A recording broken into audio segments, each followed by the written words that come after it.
The SNP say the Scottish Parliament alone should have the right to hold a referendum on independence at a time of its choice, currently 2014. But the UK government says any referendum should be held within the next 18 months and that Westminster must give Scotland the legal power to actually hold it, or the next vote would be open to potential legal challenges and uncertainty. It's the latest step in what's fast becoming not only a political conflict over the future of Scotland and the UK, but now also a constitutional minefield. Well, to discuss both the political and constitutional ramifications of a referendum on Scottish independence, I'm joined in the studio here in London by Ben Harris-Quinney. He's chairman of the Bow Group, a leading centre-right think tank in London. Nigel Toft, he's a member of London's Chatham House Institute and he lectures in constitutional and international law at London Metropolitan University. And on the line from the north of Scotland by Rob Gibson, he's an SNP member of the Scottish Parliament for Caithness, Sutherland and Ross. And Mr. Gibson, if I can come to you first of all, do you accept that as things stand at the moment, the Scottish Government doesn't actually have the legal authority to hold a binding referendum on independence? The Scottish Government may not have that for a binding referendum. The Scottish Government is seeking a referendum such as has always been practiced in the UK, that is, that it is advisory and it has the powers to do that. The Scottish Parliament represents the Scottish people, and in our constitutional theory, the Scottish people are sovereign. I'm looking at the SNP manifesto from 2011. In the section on independence, it says, and I quote, "A yes vote will mean Scotland becomes an independent nation." Strictly speaking, that's not actually correct, is it? It would be, because, in fact, when people have referenda on constitutional matters, the effect of the public statement, if it's in favour of an item, is not going to be overturned in the courts of law, which other people might wish to do. The force of democracy is such that an advisory referendum would set the momentum for the negotiations to create that peaceful independence for Scotland from the UK. But that rather more nuanced position is not alluded to in the manifesto. It simply says a yes vote will mean Scotland becomes... snapshot. The manifesto is a short snapshot of what our policies are. And indeed, as you might know, people were given a consultation paper, Our Voice, Our Future, the Constitution in Scotland, which was consulted on during the last Parliament. Nigel Toft, if I can come to you, what is the constitutional position? Does Scotland have the legal authority to actually hold a referendum on independence or anything else for that matter? Well, not a binding referendum. As to listen to Mr. Salmon speak, you'd think that Scotland's already a sovereign state. Well, of course, that's not the case. The sovereign entity is the United Kingdom of Great Britain and Northern Ireland, and sovereignty within the United Kingdom lies in the United Kingdom Parliament. Constitutional change in the United Kingdom is actually very easy to achieve, unlike other countries where constitutions are entrenched. Our constitution is not entrenched. So a simple majority in Parliament to, for example, pass an Independence of Scotland Act would repeal the Act of Union of 1707. So independence would be for Scotland would be easy to achieve, but it could only be achieved by the United Kingdom Parliament, where sovereignty lies. Ben Harris-Quinney, do you object to the idea of holding a referendum at all?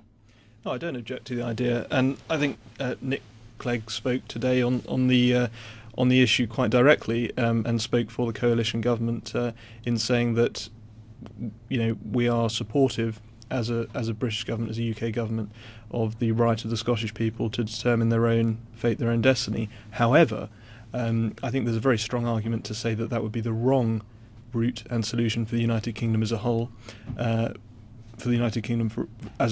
and also for Scotland and England as constituent nations or constituent parties within that. I think we would both be poorer for it. I am passionately for the union to remain as it is, and I think the government holds that position, and certainly the Conservative Party holds that position.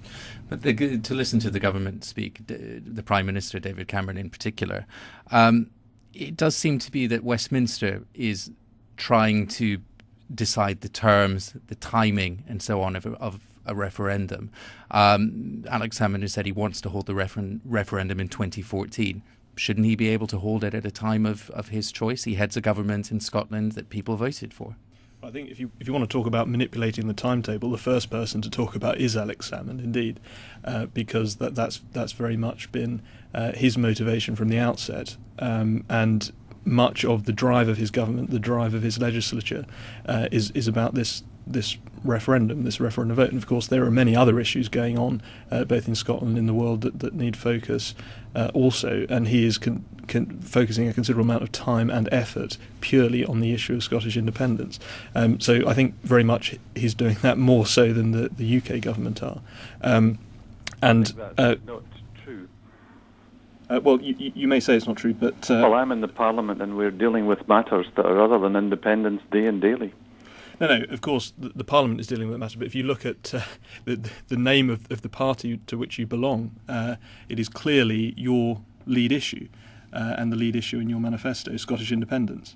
That's correct, but we're dealing with matters like the Common Agriculture Policy, we're dealing with the threat of the welfare reform cuts, we're dealing with the whole budget nature of cuts of 1.3 billion to try and provide services and try and build a new economy with the limited powers that we have. My point is not that you're only dealing with a single issue, is that is the most important issue for Alex Salmond, and I think it's certainly not the most important issue for David Cameron. In that sense, I don't think he's trying to manipulate the political form to ensure that issue falls most favourably for him and for his government. I think Alex Salmond is. Rob Gibson. I think it was interesting to hear how people reacted in Scotland when David Cameron tried to put conditions in a referendum.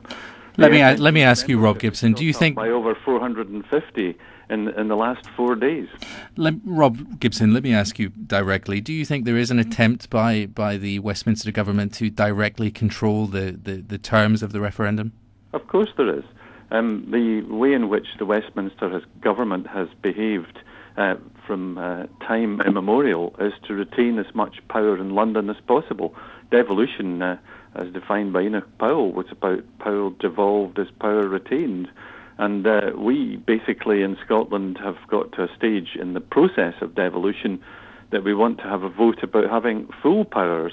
And that obviously is going to be interfered with in many ways by the Westminster government, not least by David Cameron trying to stop us having 16 and 17-year-olds voting, of us choosing the date, and indeed of the kinds of questions that could be put in that referendum. But it would be the United Kingdom Parliament would have to pass the eventual act that gave Scotland independence. Obviously, it is a concern as to how that act would eventually appear. Well, I'm quite sure that would be the case, but really the battle will have taken place, the result will have been gained, and the Parliament in London will finally agree to what has happened on the battlefield. And, we are intent that it should be a democratic arrangement, and it should be a velvet divorce, if you like, and that way we can have the kind of arguments about the powers we should have, and not just on the process of leading to the referendum as we're trying to be forced into by David Cameron, Nick Clegg and Ed Miliband. Is it going to be a straight yes-no, or are we going to see what's being called the Devo Max option, i.e. more powers for the Scottish Parliament short of full independence? Well, I think the SNP government will be consulting in the next fortnight on all of these options, and there's a large number of people who express a view in Civic Scotland that having more powers is something that can't be ignored. Just a reminder, you are listening to The Voice of Russia from London with me, Scott Craig. Today we're discussing the implications of a Scottish constitutional referendum. I'm discussing this with Ben Harris-Quinney, Nigel Toft and Rob Gibson. Ben Harris-Quinney, on the question of Devo Max, more powers, do you think this is possibly a compromise that in the end actually voters in Scotland will go for? I think it's a compromise that would have more likely been achieved if Alex Salmond hadn't pushed so hard on the referendum issue. I think the problem is that when Devo Max is explored in the current form that it's being talked about, what it actually does is gives Scotland an unfair deal, or gives the United Kingdom an unfair deal, and gives Scotland probably too much for the bargain. I think what you would be looking at in a situation like that is the rest of the United Kingdom being unwilling to go forward with such an arrangement that gives Scotland a great deal of powers without the responsibility of an independent sovereign nation. And I think that some of the language here is indicative. Talking about a battlefield, I don't think that is the language we need, and that is really what I meant when I said that Alex Salmond is pushing forward this sort of agenda in this sort of language. I don't think David Cameron is. Nigel Toft. I'm going to remove... But if a Devo Max option was included and was favoured, then from the point of view of a workable constitution, I do hope that the position of Scottish MPs in the Westminster Parliament was properly looked at on this occasion, rather than just passed over when the first devolution arrangements were made. What in earth would the Scottish MPs of the Westminster Parliament be doing if the Devo Max option was selected? Rob Gibson, you wanted to come in there. No, I was going to say, I'm not wanting to talk about battles and things like that, but I was saying that the way in which a contest takes place of ideas between the status quo, Devo Max and independence will be thrashed out, and the people of Scotland will vote. What happens after that in the parliaments are only a case of them signing it off.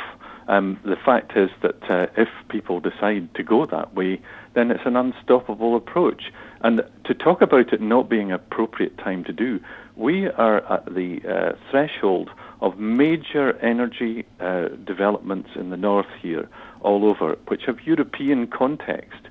Scotland is a member in waiting in the European Union, and we all have an opportunity here to benefit from this. The powers issue is being sidelined by talking about the process, and that's why I used the question about battlefield, because people are trying to avoid us from dealing with the matters of life itself, the bread and butter issues which will allow people to be better off, and that's why the powers issue about this Parliament have to be discussed in detail, and that's why Devo Max must be discussed.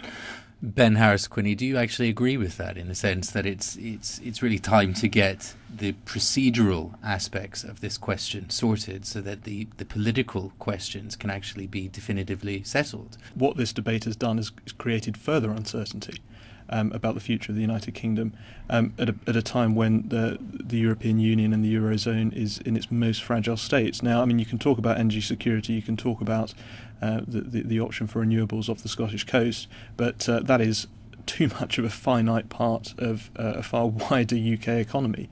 And whilst there may be significant opportunities there, it's not going to be enough to hang an economy from. I think what we've seen in since the economic crisis with the bailout of HBOS and RBS is a significant contribution from the UK government to banks and institutions which Scotland itself wouldn't have been able to bail out.